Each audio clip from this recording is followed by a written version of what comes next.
Our theme, Totalitarian Policy of the Soviet State in Kazakhstan, Repressions and Their Consequences. Our plan, Introduction, Forms of Soviet Repressions, Consequences for Kazakh Society, Reflections in Historical Sources, and the conclusion.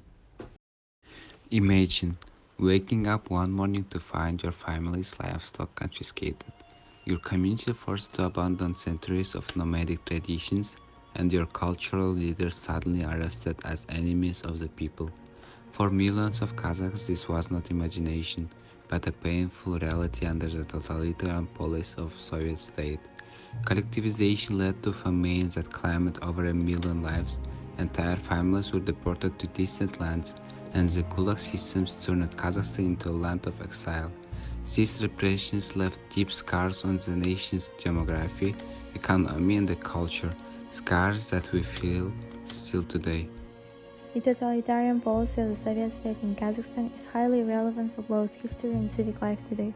These policies radically transformed Kazakhstan in the 20th century, destroying nomadic traditions, causing famine, mass deportations, and the spread of Gulag camps.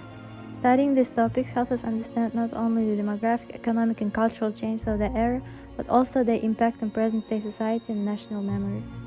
Our project focuses on 5 key questions: how were collectivization, decolonization, and forced sedentarization implemented, and what immediate effects did they have?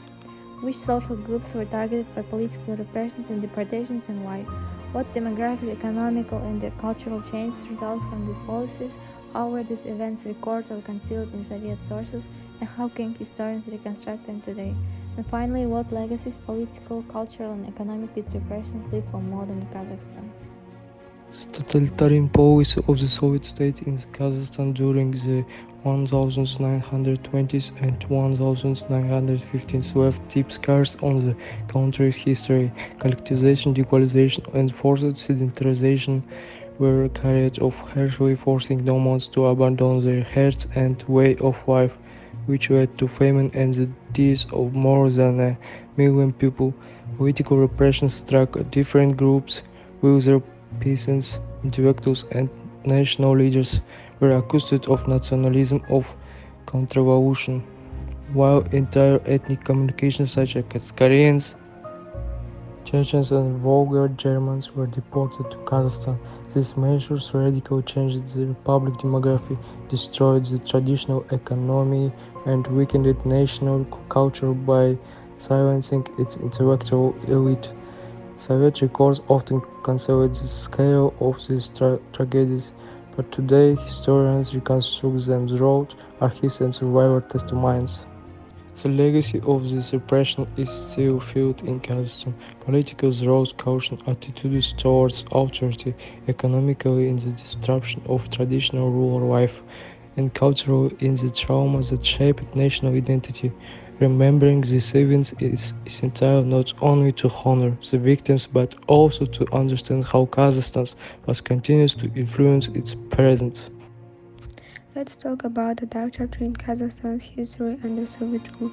In the late 1920s and the 1930s, forced collectivization destroyed the traditional nomadic economy.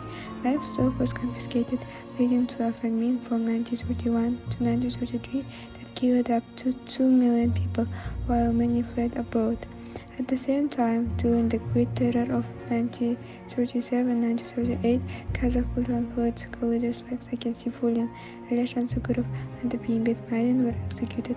Major Gulag camps such as Karlak and Alger were built on Kazakh soil, holding thousands of prisoners. In total, around 100,000 people were arrested and about 25,000 executed.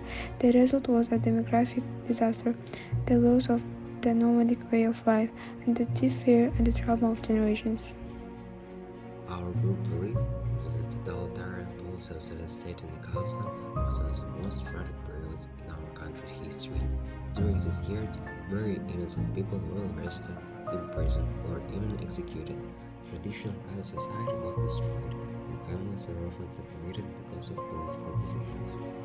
Forced collectivizations led to a terrible famine in the early 1930s, which caused the deaths of a large part of the populations. At the same time, many representatives of the Kazakh intelligentsia were repressed, which greatly slowed down the cultural and social development of the country. week, it's very important to remember these events and honor the memory of the victims. By understanding and talking about this painful past, we can learn from history and make sure that such tragedies will never happen again. This memory helps us to build a more just and democratic society for the future.